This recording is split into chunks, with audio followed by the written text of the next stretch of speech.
Salamat, Panginoon, dahil kayo'y Diyos na mabuti at kayo'y Diyos na maunawain at higit sa lahat, kayo'y Diyos na nakuunawa, nakaalam ng lahat ng bagay. Patawarin niyo kami sa mga kasalanan namin, linisin niyo kami, O Diyos, at nawa, tahanan kami ng inyong Espiritu. Payapain niyo po ang aming loob at buong puso naming tanggapin ang inyong mga pagtuturo, pagpapaliwanag, pagtutuwid, pagpapalakas at pag-akay sa amin. Maging pagkain ng aming Espiritu ang inyong mga salita at nawa, Panginoon, iligtas niyo kami sa makamalian, kasinungalingan, maging sa gawa ng mga masasamang tao at masasamang Espiritu. Ipinatagubilin din namin sa inyo ang lahat ng mahal namin sa buhay at mga mahalaga sa amin na ngayon ay malayo sa aming piling. Nawa ang presensya niyo at pag-iingat ay sumakanila rin. At nawa, Panginoon, ikalugod niyo ang aming mga awit, ang aming mga sayaw, ang dala-dala naming mga handog sa iyo ngayong umaga, mga papurit, pasalamat, tanggapin niyo po, Panginoon, at kami naman pagpalain niyo ng inyong salita, ng inyong pagtutuwid, ng pagpapalakas. Mangusap kayo, Panginoon namin, Ama sa langit, kayo po ang nais naming pakinggan. So me, be our speaker. We ask you, Father, in the name of your Son, our teacher and healer and friend, the Lord Jesus Christ. Ang pamagat po na ating pag-aaral ngayon, God knows. Alam at kilala ng Diyos. Yung know kasi sa English, sa Tagalog, pwedeng alam at pwedeng kilala. God knows you. Yun ay napakahalaga. God knows you and me, all of us, in fact, each one of us. And God knows you intimately. Hindi lang basta kahalubilo, kasalamuha, kaisa natin ang Diyos. Kilalang kilala ang bawat isa sa atin. Psalm 139:15-16. My frame was not hidden from you when I was made in the secret place. When I was woven together in the depths of the earth, your eyes saw my unformed body. All the days ordained for me were written in your book before one of them came to be. Sabi, wala akong maililihim sa inyo. Hindi pa man ako nabubuo sa aking pinanggalingan sa isang lihim na lugar na yon at mahiwagang pagkakabuo sa akin, kilala nyo na ako. Alam ng Diyos ang ating pagkakabuo, ang ating pagkatao, ang ating buong pagka-espiritu rin. That the Lord knows and has seen our unformed body. Sabi, all the days ordained for me were written in your book. Ang aking buhay ay nakahanda na, nakatalaga na, isinulat nyo na. It was written in your book. This ordination, some people call destiny, could refer to nature, inclination, the talents, and the strengths of every individual person. At pag sinabi na, all the days ordained for me were written in your book, many people would like also to read genes or genetic disposition as part of that book na isinulat na itinakda na ang magiging likas ng tao, ang magiging nature niya. That destiny is the general and lifestyle and direction of a person. Tinatawag kumisan sa Tagalog na palad o kapalaran. But it is not necessarily every minute detail of daily life. And by the way, a very modern science called epigenetics showed that in spite of our genetic disposition, ay maraming mga bagay na nag-i-influence sa ating pagkatao. The environment and the will of a person can change genetic activity without changing the genetic code. Very interesting study po ito. Isang breakthrough na scientific explanation and even proof, of the possibility of rebirth. Because for a while, people were saying, imposibleng baguhin ang tao dahil sa kanyang genetic code, dahil sa kanyang DNA, dahil sa kanyang genetic predisposition. Pero napatunayan ngayon na dahil sa kapaligiran at dahil din sa will o kaya ay sariling kalooban ng tao na kanyang pinananaig, maaari niyang baguhin ang genetic activity niya without changing the genetic code. And these activities could be imprinted on the very genes of a living person and his immediate descendants. In fact, a very interesting report of Time Magazine noong January 18, ang title pa, Why Your DNA Isn't Your Destiny, says that the new science of epigenetics reveals how the choices you make can change your genes and also that of your children. So, pwedeng mabago, baguhin ng isang tao in one generation. No? At yan ay pwedeng mangyari sa pamamagitan ng pagpili kung ano ating ginagawa, patuloy na pagkikreate ng thoughts that turns into action, and action that turn into habits, habits that become lifestyle, can change genetic activity. But back to God's intimate knowledge of us. So kung tayo nililikha pa lang, binubuo pa lang tayo, genetic level pa lang, kilala na tayo ng Diyos, talagang alam niya kung ano ang bagay at dapat mangyari sa ating buhay. Pero hindi naman marahil ibig sabihin, pati pagpili mo kung mainit o malamig ang kakainin mo ngayon, kung ano isusuot mo bukas, tinakda ng Diyos. Pero binigyan ka niya ng isang naturalesa, isang natural na pagkatao na nakahilig sa mga bagay, na kung susundin mo yung hilig na yun at pagbibigyan ka ng kapaligiran at mangyayari yon, magaganap sa'yo yung talagang nakatakda at dapat maganap sa'yo. In a general way, because the details are up to you, because God had given us free will. Pero kilala tayo ng Diyos. Luke 12:7, indeed, the very hairs of your head are all numbered. Plural pa nga ang ginamit sa hairs instead of the more grammatically accepted na hair, kahit marami. Because grammar recognizes that you cannot count hair. But God counts hair, kaya ka hairs sa Bible. In fact, hair grows and hair falls every minute. So anong sinasabi that God knows the number of your hairs? God has a very updated knowledge of you. Hindi yung alam niya last week, last month, last year. This very minute, kung may bagong tumubong buhok at may bagong nalaglag na buhok, alam niya yung latest count. Doon tayo kakilala ng Diyos. Psalm 44, tayong 21, God knows the secrets of the heart. Kumisan nga, yung tao mismo nalilito, hindi niya malaman kung ano yung gusto ng puso niya talaga.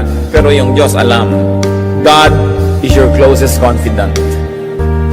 Kaya akala lang natin, wala tayong kumisang close friend, wala tayong mapagsabihan, walang nakakaunawa, walang nakakakilala sa atin. Pag naiisip niyo yung ganung bagay, ibig sabihin nakakalimutan niyo ang Diyos. Kasi kilalang kilala at naiintindihan tayo ng Diyos. God knows your thoughts. Jeremiah 12:3, you know me, O Lord, you see and test my thoughts about you. Nakikita ba ang hindi? Pero nakikita ng Diyos. Pasan niya ang ating iniisip at lalo niyang sinusuri, sinusubok kung paano tayo nag-iisip tungkol sa Kanya. Psalm 94:11, the Lord knows the thoughts of man. And Psalm 139 verse 2, you perceive my thoughts from afar. Luke 16:15, God knows your hearts. Anong kahulugan ng ganitong mga katotohanan sa atin, mga kapatid? Kung kilalang-kilala tayo ng Diyos, alam niya ang ating iniisip, therefore you can easily invite God into your thoughts. Pag nag-iisip tayo ng mga tukso, imbitahin agad natin sumali ang Diyos sa usapan para mawala yung tukso at matalo. Pagkayo tayo nakakapag-isip ng mga nakakasira ng loob, nakakatakot, nakakapanlumo, nakakanerbiyos, agad-agad isali ang Diyos sa pag-iisip at sa usapan para yan ay mapagtagumpayan. Napakahalaga ng application ng katotohanan that God knows our thoughts. And because we can change our thoughts by will, and because God likes to assist us in changing our thoughts unto what is good or better or best, then our thoughts need not oppress us. Kadalasan na nagpapahirap sa tao yung iniisip niya. Yung kinakatakot niya, yung nervyos niya, yung hirap ng loob, yung hindi niya maunawaan. Kumisan nga, may hindi ka lang maalalang pangalan o lugar, hirap na hirap ang loob mo hanggang kailangan maalala mo yan. Kung pwede nga mag-text ka kahit sa ka-eskwela mo na nasa malayong bansa na ngayon, maalala mo lang yung pangalan ng isang kaibigan mong hindi mo maisip-isip. Ginagawa ng iba yan, hindi sila matahimik. Pero naaalaala yun ng Diyos. At ang Diyos ay kapiling natin sa pag-iisip. Kaya hindi natin siya dapat iniiwan. Magpapasya ka, magtanong ka sa Diyos. Meron kang gustong maunawa, makikonsulta ka sa Diyos. Bago tayo makikonsulta kung kani-kanino. Madalas, tumalapit lang tayo sa Diyos pag mali na pala yung nagawa natin at may mga bunga na yung kamalian. Sa simula pa lang, thought pa lang, kasali na yung Diyos. Therefore, kasama siya sa execution for it to become an action. Thoughts pa lang, action pa lang, kasama na, paano magiging mali ang pupuntahan ng ating buhay? God knows your words. Mga salita nating lahat, may katuturan man o wala, maganda man o hindi maganda, alam ng Diyos. Psalm 139 verse 4, Before a word is on my tongue, you know it completely, O Lord. Bago pa man mamutawi ang salita sa aking labi, alam nyo na. Bakit alam? Kasi nga alam ni Lord yung ating genetic predisposition. Alam niya yung ating nature. Alam niya yung ating likas. So, alam niya, hindi niya tayo pinagsasalita na parang robot, pero alam niya kung anong sasabihin natin. Parang kung kilala mo isang tao, parang alam na alam mo magiging reaksyon. Pero kung minsan nagkakamali tayo, pero ang Diyos, ganun ka-intimate ang pagkakakilala niya sa atin. So the Lord knows our vocabulary, and the Lord knows the kind of words that we might say. Matthew 12:36, But I tell you that men will have to give account on the day of judgment for every careless word they have spoken. Alam din natin, dahil alam ng Diyos ang bawat salita natin, we will be rewarded for every good word we say. Ang katotohanan niyan, hindi na tayo kailangan maghintay pa ng judgment day para tayo maparusahan o magantimpalaan para sa ating mga salita. Sa buhay na ito pa lang, tayo'y nakikinabang na, o kung tayo'y marunong at magandang magkorte ng salita, at tayo'y nagbabayad at nagdurusa na kung wala tayong kwenta magsalita. Kasi yung mga tao natutuwa o nagagalit sa atin dahil sa bitaw natin ng mga salita. At ang tuwa o galit ng kapwa ay gantimpala o parusa sa atin. Sapagkat pag sila natutuwa, marami silang willing na gawin na mabuti para sa atin. At kung hindi naman sila natutuwa, kahit kaya na nilang gumawa ng mabuti, ayaw nilang gawin. O gumawa man, konti lang. Kumisa gagawin ka pa nga ng masama dahil nagalit sa'yo, dahil sa iyong salita. And we must never forget that every word we say is recorded in eternity. May katumbas na gantimpala at parusa ang bawat salitang namumutawi sa ating labi. Bakit? We have to be responsible for our speech. Because speech is great power, and it's a great power that comes from God. Kaya nating bumira dahil sa pananalita lang. Kaya nating umakay o magtulak, kaya nating magbigay ng liwanag o dilim dahil sa pananalita.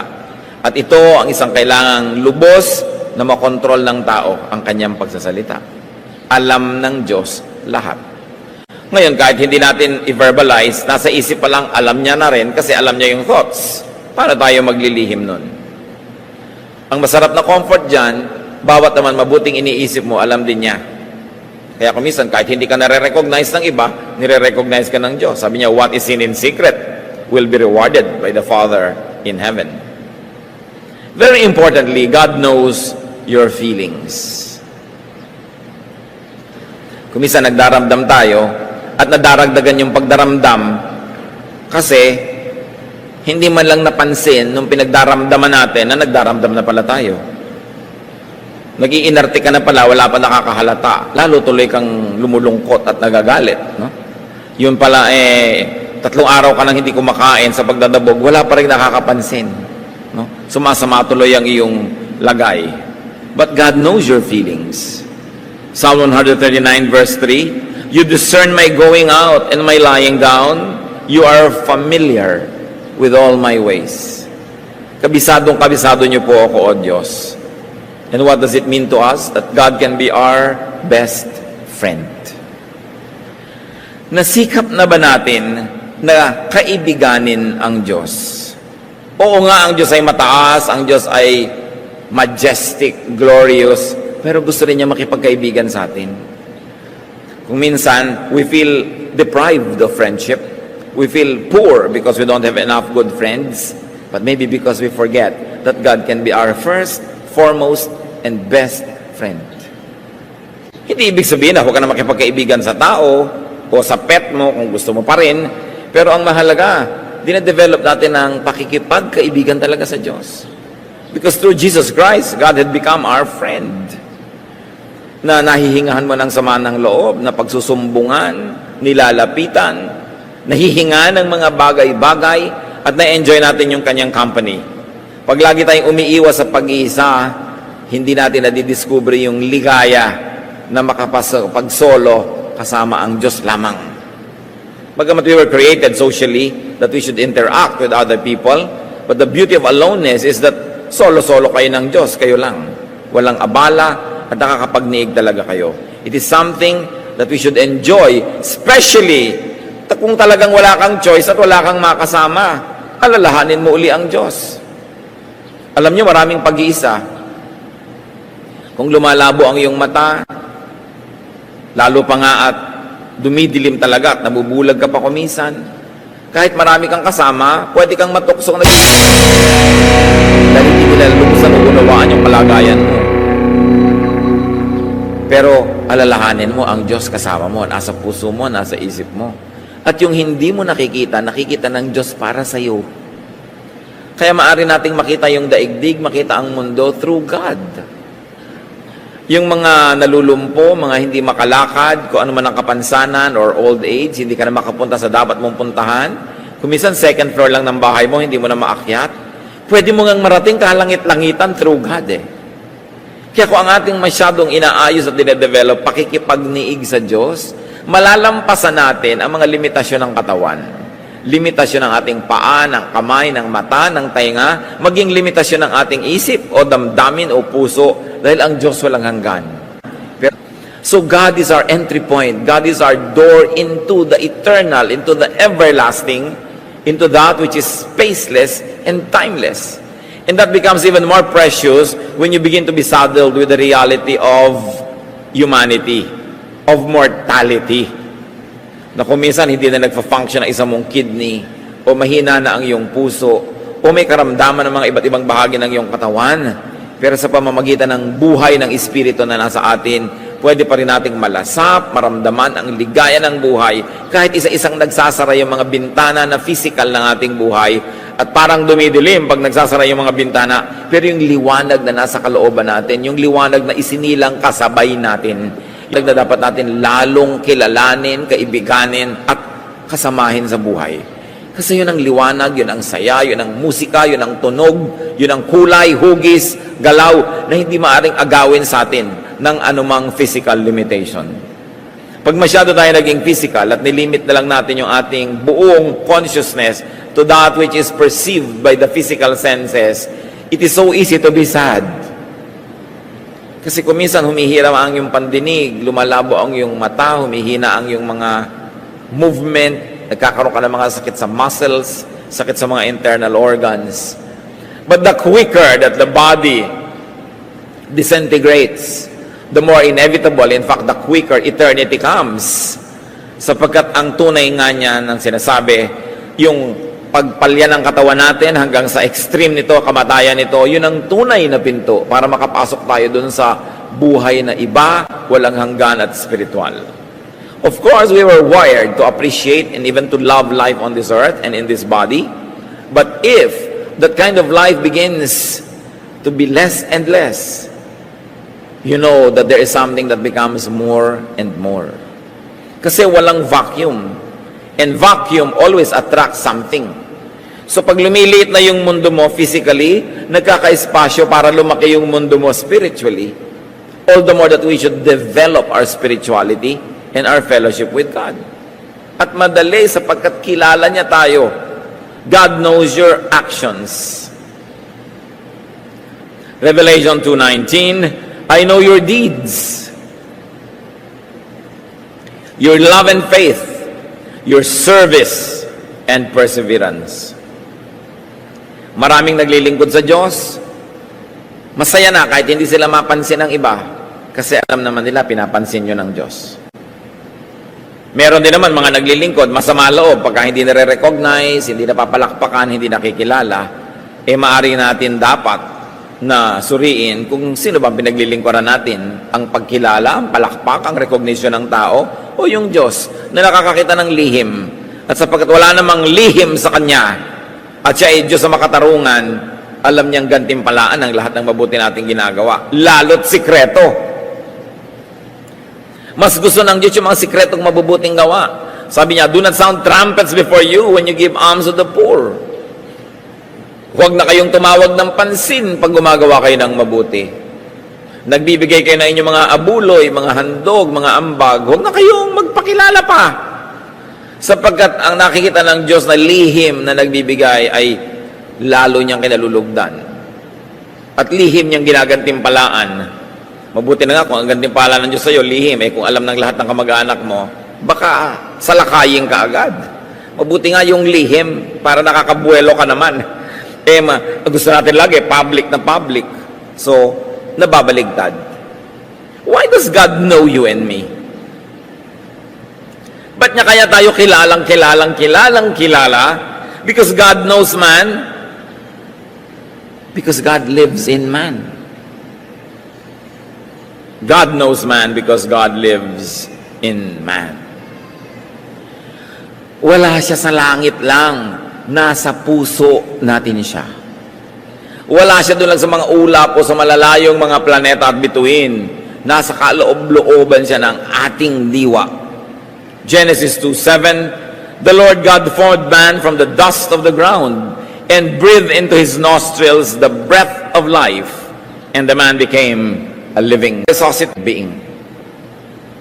Napaka makapangyarihan itong kaisa-isang sentence na ito. Nung nilikha ng Diyos ang tao, inihingan niya sa tao yung sarili niyang hininga. Parang CPR, parang resuscitation yan. Yung hindi na makahinga, biglang bubuksan mo ang bibig at bubugahan mo siya ng hininga mo, papasok sa kanyang hininga, at nabubuhay siya dahil sa inihinga mo. Yan ang ginawa ng Diyos. At of course, higit pa dyan. Yun lang ang kaya nating intindihin kasi yun lang physical na alam natin eh. Pero yung ibinigay niyang buhay sa atin ang galing sa loob niya. Hindi niya pinita sa puno, hindi niya kinuha sa ilog at inilagay sa iyo. Galing sa kanya. Sumanib ang Espiritu ng Diyos sa lupa.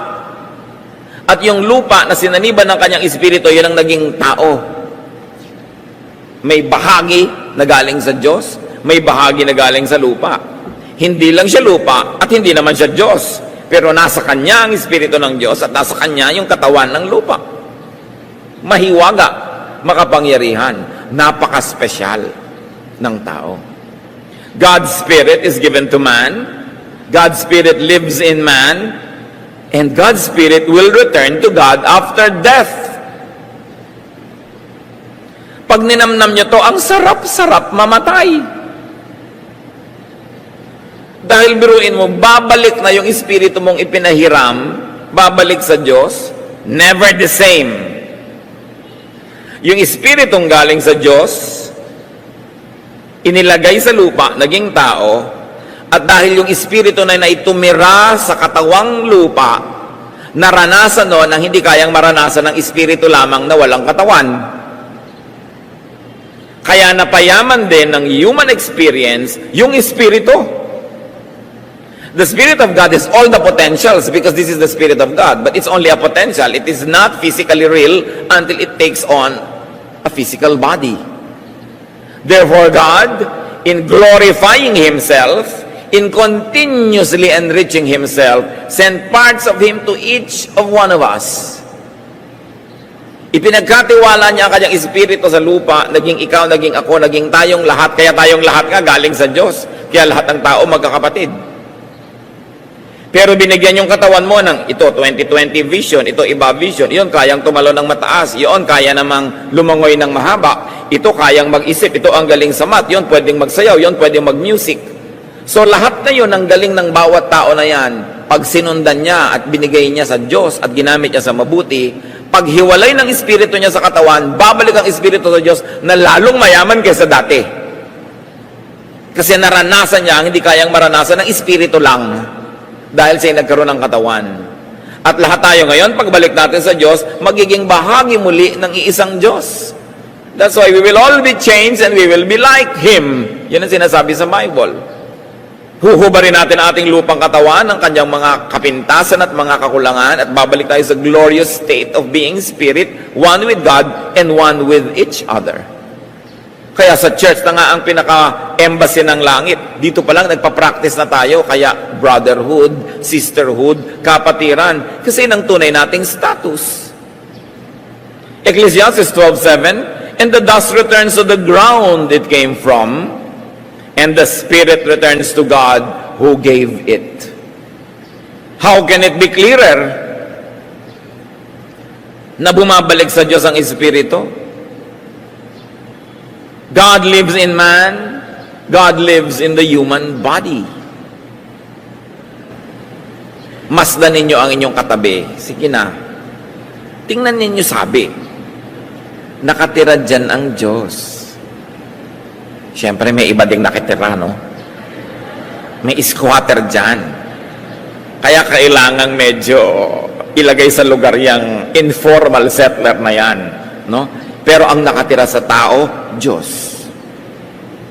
Pag minumura mo yung kapwa mo tao, minumura mo yung Diyos na nakatira sa Kanya.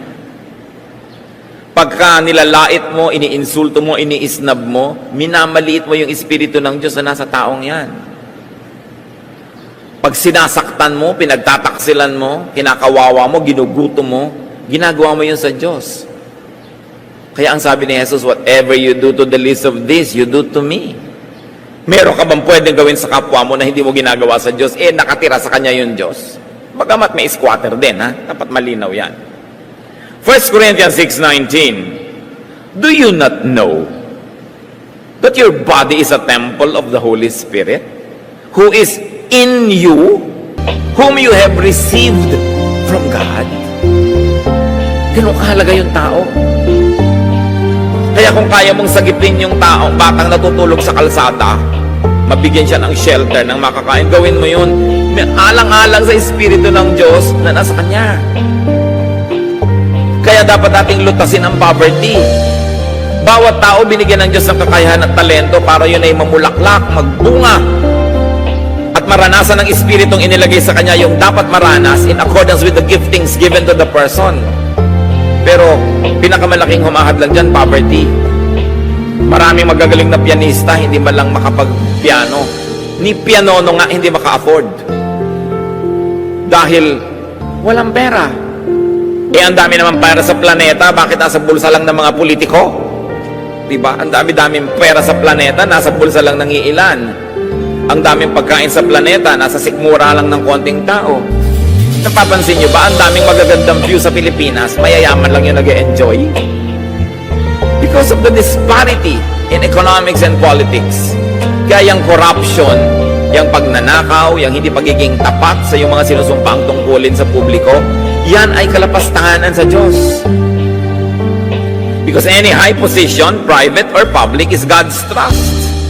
Binibigyan ka ng Diyos ng mataas na katungkulan para dahil sa kapangyarihang ipinahihiram sa iyo, makapagpa-improve ka ng buhay ng mga tao, mapalaya yung mga tao sa poverty, and they'll begin to develop their talents themselves. They can become dancers and singers, mathematicians and scientists. They can become what God wants them to be according to the giftedness that God had given them before they were even born. So that the Spirit given to them will be enriched, and when it returns to God, magre-report siya sa Diyos, this is what has happened to me.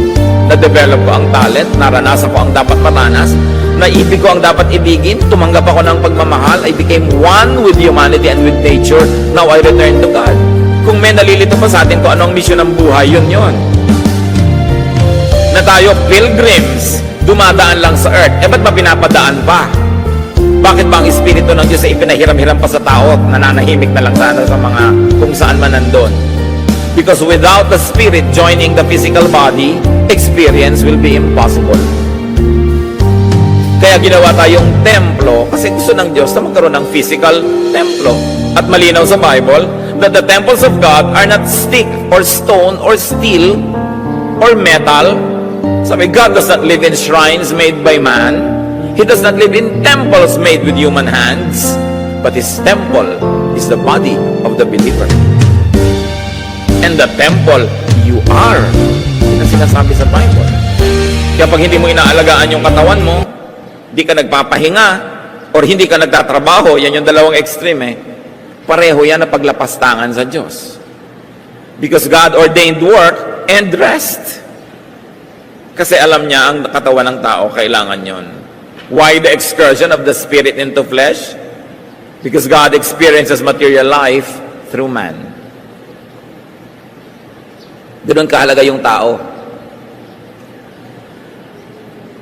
Nakikita, nararanasan ng Espiritu ng Diyos, yung hindi mararanasan kung walang katawan. Ideya lang, pero hindi physically real. Through man, the Spirit of God experiences the many facets and beauty of creation. Experience needs a physical dimension. Experience needs polarity and extremes for it to happen. Hindi mo man mararanasan ng lamig kung hindi mo alam ang init. Hindi mo mararanasan ng taas kung hindi mo alam yung baba. Hindi mo rin mararanasan ng saya kung hindi mo alam ang lungkot. Tulad ng, hindi natin nararanasan ng kalusugan hanggang hindi ka nakakaranas magkasakit. Kaya ang tunay na buhay na ipinahiram ng Diyos sa atin, may extremes. At magtataka ka, bakit may extremes? Kadalasan, inconvenient. But experience is possible only when there is polarity. Nagkakaroon ka lang ng concept ng poverty pag meron kang concept of wealth. Nagkakaroon ka ng concept of peace pag nakakaranas ka ng concept of unpeace or trouble. Kaya everything that happens is a blessing to those who love God and are called according to His purpose. Even if it's an extremely difficult situation, it is only enriching your spirit. Kaya dapat positive ang pagtingin mo dyan. Go through it. Tell yourself, this too will pass, and I will pass this with flying colors. I will experience what must be experienced, learn what must be learned, do what must be done, and then report to God. Kaya tayo, pinapayagan at kuminsan ay sinasadya pa nga na ilagay ng Diyos sa ganyang mga sitwasyon. Genesis 2:7, man became a living soul. Nung nagsama yung physical at saka spiritual, nun siya naging living soul. Soul lang dati. Ngayon, with the body, it is a living soul. Philippians 2:6-8, very interestingly, ano sinasabi tungkol kay Jesus?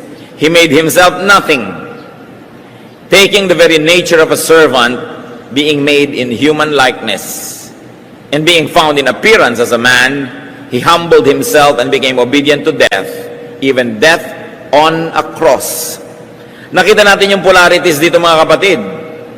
From everything, Jesus became nothing. Kita nyo, extremes?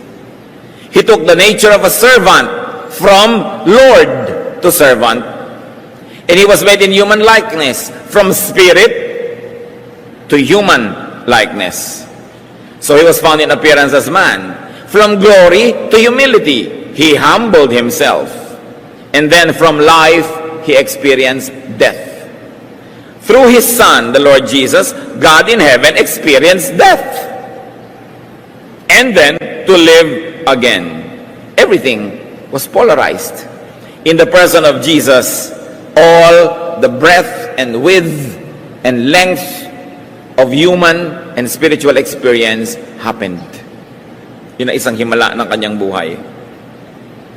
That God would even experience life and death through the man Jesus. Dati, possibility lang yon. But with the body of the Spirit of God becoming His Son, the Lord Jesus, and dying, in effect, God experienced death without dying Himself. Kasi malaki namang problema kung yung buong Diyos yung mamatay para lang niya maranas, di biglang walang Diyos. Kaya mga iba, pagka Biyernes Santo, huy, patay ang Diyos, gumawa na tayo ng kasalanan. Kinicommemorate mo lang yung kamatayan, pero hindi naman siya namamatay muli. Now, why the incarnation? Bakit pa? Bakit pa tayo lilikhain? Bakit pa ipapadala yung Espiritu ng Diyos para maging tao? Because God, in His infinite wisdom and choice, chooses and works through man. Hindi niya ipinapaliwanag, pero kung may ginagawa ang Diyos, gusto niya, pinapagawa niya sa tao. 1 Samuel 2:35, I will raise up for myself a faithful priest who will do according to what is in my heart and mind. Pwede naman kausapin ng Diyos lahat ng tao directly, di ba? Pero bakit may priest? Yung priest nakatayo sa pagitan ng Diyos at tao. Sasabihin ng Diyos sa priest, sabihin mo sa mga tao ganito.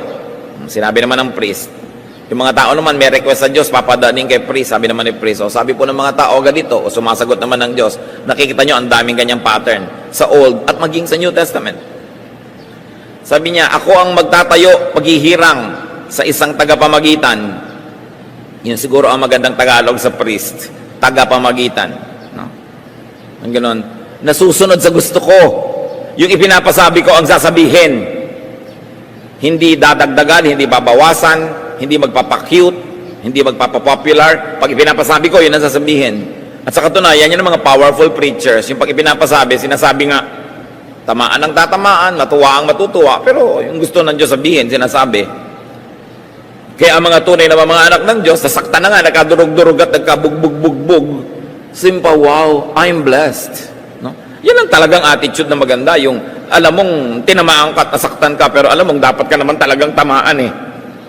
Kaya natutuwa ka because you are edified, even though it can be painful. Deuteronomy 18:18, I will raise up for them a prophet. I will put my words in his mouth. Kaya naman ng Diyos magsalita mula sa isang napaka-loud speaker. No? Napakalaking loudspeaker, madinig ng lahat ng tao, pero pumipili talaga siya ng mga tagapagsalita.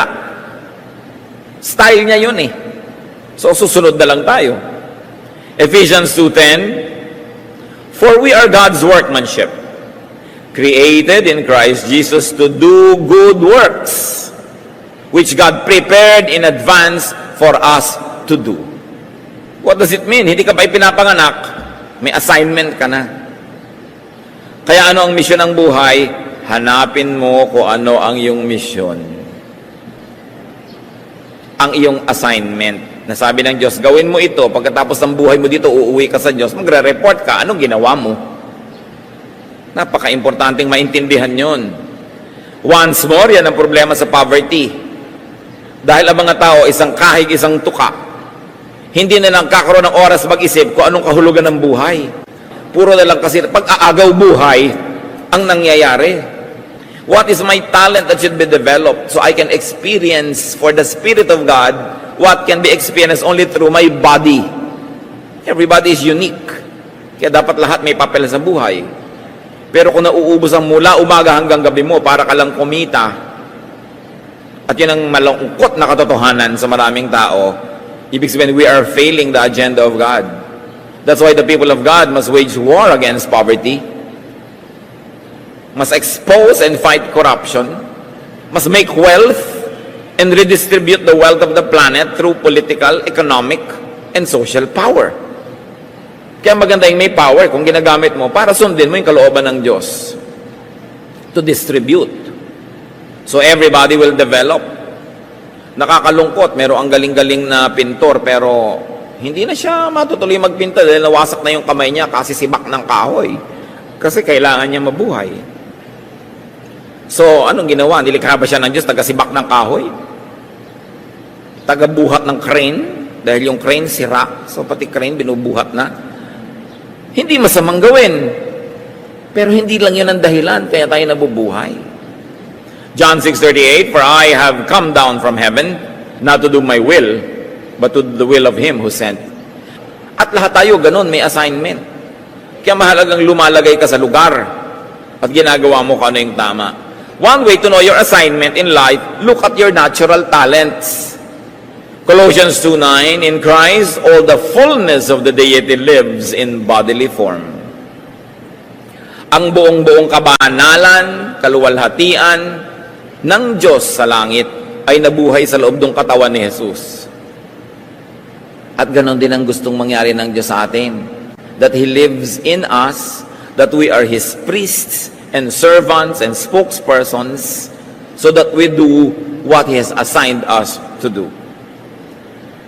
At kitang-kita natin yung doktrina that Jesus lives in the believer. This time, hindi na lang yung Espiritu ng Diyos Ama yung nasa believer, pati na ngayon Espiritu ng Diyos Anak.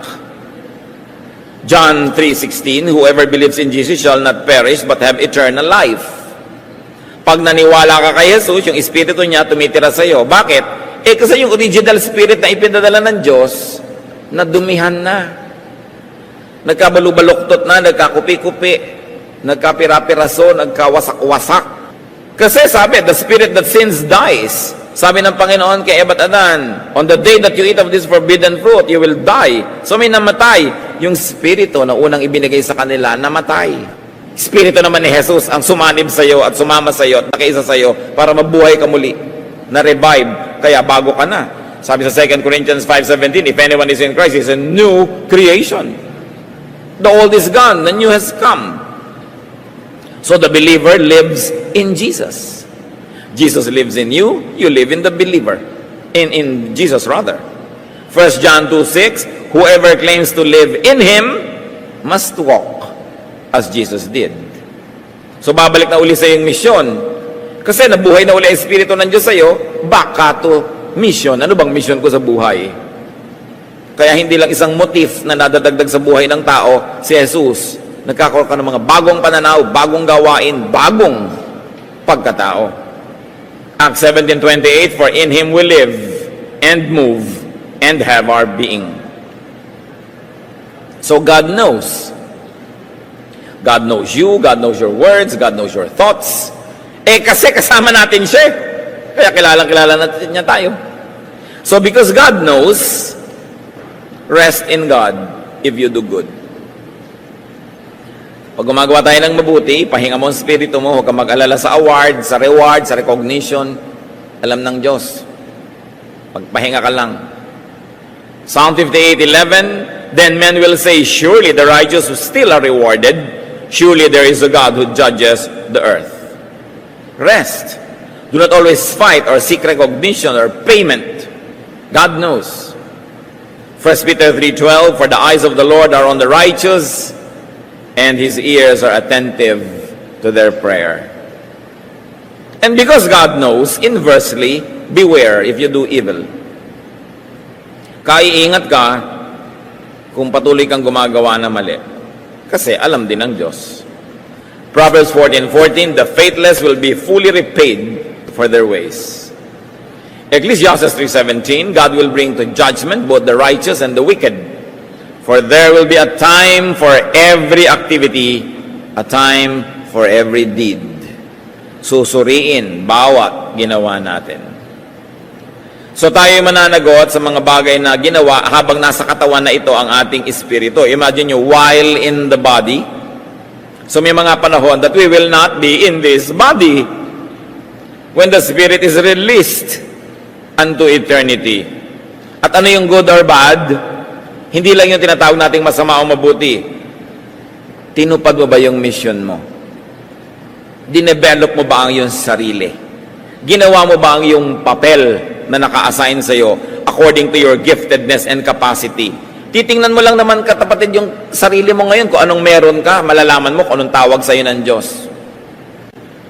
Maganda kang kumanta. Natural, tinatawag kang kumanta. Alam nga naman kumanta para sa sanlibutan. Sa Panginoon. Although kung may hanap buhay kang kumakanta ka sa ibang lugar, hindi naman yun masama. Naghahanap buhay ka. Pero dapat may kaparte ang Diyos sa talent mo. At ano ba ang katawan ng Diyos ngayon? Di ang katawan ni Kristo, ang church. Alam na alam. May oras ka, ang dami mong oras. So anong papel mo sa church? Di lagi kang nandun. Konti lang ang oras mo, pero ang dami-dami mong pera. So alam na alam ang papel mo. Donor. Lalo wala kang oras pero may ibibigay ka naman.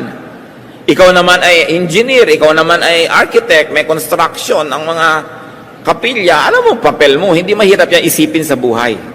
Instrumentalist ka, teacher ka, binigyan ka ng Diyos ng gift so that you can participate in the body of Christ and in the world as well. May pananagutan ka sa buong kapaligiran. So yun yung good or bad. Ang tanong, ikaw ba, ilang na-compose mong kanta? Wala po. Judgment seat na to, ha? Binigyan kita ng talent mag-compose, anong ginawa mo? Di ba? Yun ang tanong. Anong binigay sa'yo? Parang yung mga taong binigyan ni Jesus ng talent, 10 talents, 5 talents, 1 talent, na naman pera naman yung talent na yun. Pagbalik niya, sabi niya, anong ginawa mo? Anong ginawa mo? Anong ginawa mo? Hindi sa talent ng iba, sa talent mo. Kaya hindi ka dapat naiinggit sa iba Ang galing naman nun, kung ganun lang ako, may gagawin akong ganun. Hindi nga ikaw yun Ikaw ay ikaw, so tingnan mo kung sino ka, yun ang papel mo sa buhay. At kung ano yung binigay sa yung likas, i-develop pa. Yun ang isa sa mga pananagutan mo sa Diyos, kung anong pinagagawa mo sa yung talento. Nagamit ba yan sa kaluwalhatian ng Diyos, sa ikabubuti ng tao, ng mundo? Maiksi lang naman ang assignment natin dito, 50, 60, 70, 80, 90, 100 years. Sandali. Dapat hindi tayo mag-aksaya ng panahon. Napakahalaga. So God knows you intimately. God lives in you. Not for 1 minute that you should forget that you were created for a purpose. And the purpose is for the God to live in you, for the Spirit of God to experience the physical world through you, and to do good in the physical world through you. So, live according to design. Let God's Spirit experience the material world through you, and return to God with mission accomplished. Therefore, because you belong to God, you belong with all other living creatures. Napaka-importante. Tingnan nyo yung mga halaman, mga kapatid. Humihinga ka. Hiningahan ka ng Diyos minsan. Diba? Pero, paghinga mo ba, nag-inhale ka, tama na? Sino ngayon ang iniwan ng Diyos at tagahinga uli sa'yo? Alam nga namang siya na lang lagi. Marami pa siyang ibang gagawin sa buhay. Mga halaman. Kung nag-excel ka ng carbon dioxide, kukunin ng halaman yon, pagbalik sa iyo, oxygen na. So, sino ngayon ang kahingahan natin? Halaman. Kaya dapat, mahalin mo rin ang mga halaman. Mayroong mga tao, ang titinunong puno sa kanilang mga bakuran, pinuputol dahil ang dami daw kalat na dahon. Dapat siguro maubos lahat ng halaman sa buhay niya nang maubusan siya ng hinihinga niya na oxygen eh. Kung paano siya hahanap ng oxygen na yun, ano? Hindi mo minamahal ang mga halaman. Nakikita niyo ginagawa ng mga sakim na mga negosyante. Sobrang careless deforestation. Kinakalbo yung mga gubat. Sino nagdurusa? Kapwa-tao, lalo yung mahihirap. Kasi yung logger naman, yung may-ari ng logging company, may bahay yun sa city na malaki. May bahay abroad yun. Kahit bumahaba ka doon sa kinalbo niyang bundok, hindi siya apektado. Nakita niyo yung pananagutan ng mga makapangyarihan at ang pagwaldas nila sa kapangyarihang ipinahihiram ng Diyos. Kaya kung mahal mo ang Diyos, mahal mo din dapat mga halaman. Tanim ka ng tanim, kahit sa paso, sa drum, sa tansan, pwede rin. Tanim ka ng tanim. Dahil mahalaga yung halaman, bahagi ng buhay natin yan. Kaya nagkakanda, wasak-wasak ang buhay natin because we destroy plants. Eh, yun ang kahingahan mo eh. Yun ang iniwan ng Diyos, sa piso ng Diyos. Oh, halaman, ituloy mo yung kahingahan dyan. Alangan namang ako na lang lagi. So, iniwan niya yung daigdig, self-sustaining. Kaya importante sa atin yan. We blend, we unite with God's creation.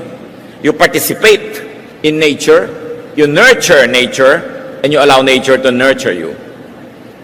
God understands and knows you. God guides you. And God awaits your return to the realm of the Spirit, to the realm of the divine, so you could be with Him again forever, enriched by your excursion on earth. When that happens, death is indeed victory. So live your life according to God's design of you. May papel ka sa buhay. 1 Corinthians 12:7, to each one, the manifestation of the Spirit is given for the common good. Ang linaw ha. Bawat isa, pinagpahayagan ng Espiritu. Pinagpakitaan, binigyan ng kakayahan para sa ikabubuti ng madla. So, ang gift mo kapatid, hindi lang pang sayo, pang sa ating lahat yan. So, yung gift ko pang sa ating lahat, hindi ko dapat salohin. Yung gift niya pang atin. Pag absent kayo sa church, you're cheating all of us. Dapat kasali ka. Kaya nga mga kumisan, nabe-bless lang lagi dahil nakikinig sa tape at sa radyo. Bless na kayo. Kailan naman kayo magiging blessing sa church? Alangan namang tanggap na lang kayo ng tanggap, tapos wala naman kayong binibigay na blessing. Inhale man kayo ng inhale, sasabog kayo. Kailangan mag-exhale kayo. You must receive and give. This is the circle of life. The manifestation of the Spirit is given for the common good. You are not your own. You were bought at a price, so glorify God in your body and glorify the body of the Lord, which is the church. Live life according to God's calling for you. Romans 12:6. We have different gifts according to the grace given us. Ibig sabihin din mga kapatid, tigilan ang mainggit sa iba. Kung ikaw, 4'7" ang height, huwag ka maingit doon sa 6'2". May iba kang papel sa buhay, iba yung papel niya. Siguro siya taga-abot ng Aratilis pag magkasama kayo. No? Pero may iba kang papel sa buhay. So find your mission. Never think that you're alone. Never feel that you're alone. Walang nabubuhay para lang sa sarili. Pero meron akong babala. Kung tanggap kayo ng tanggap dahil merong bigay ng bigay, huwag kayo ang magsasabing, yan ang papel mo sa buhay, bigyan kami. Huwag kayong ganon, ha? Siya dapat ang mag-isip na ang papel ko magbigay. Pero yung tagatanggap, wala kayong karapatang mag-assign kung sino ang tagabigay sa inyo.